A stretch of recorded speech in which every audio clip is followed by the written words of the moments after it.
Welcome to Sweet Life Beat Life. We hope this video helps.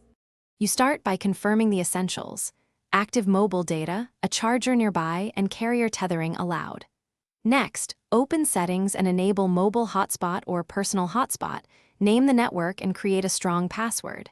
Choose 4 GHz if you need range, or 5 GHz for faster throughput. Make sure the target computer supports your selected band. Once done, leave the hotspot screen open so the phone doesn't sleep while you connect from the computer. On your computer, open the Wi-Fi menu, locate the hotspot SSID you created, and enter the password connect. For Windows, verify the wireless adapter is enabled, and if you want to conserve data, mark the network as metered.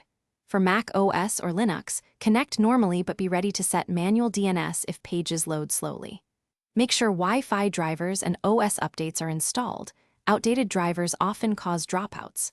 Once connected, test with a browser or ping to confirm reachability. Finalize by choosing the best tethering method.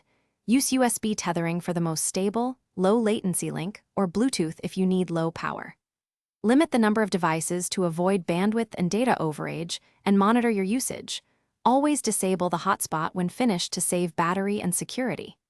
If the computer shows no internet, restart the phone and computer, toggle airplane mode, recheck hotspot password, and confirm carrier settings. One quick tip: test USB tethering to rule out Wi-Fi interference. Thanks for watching. Consider subscribing if we helped you.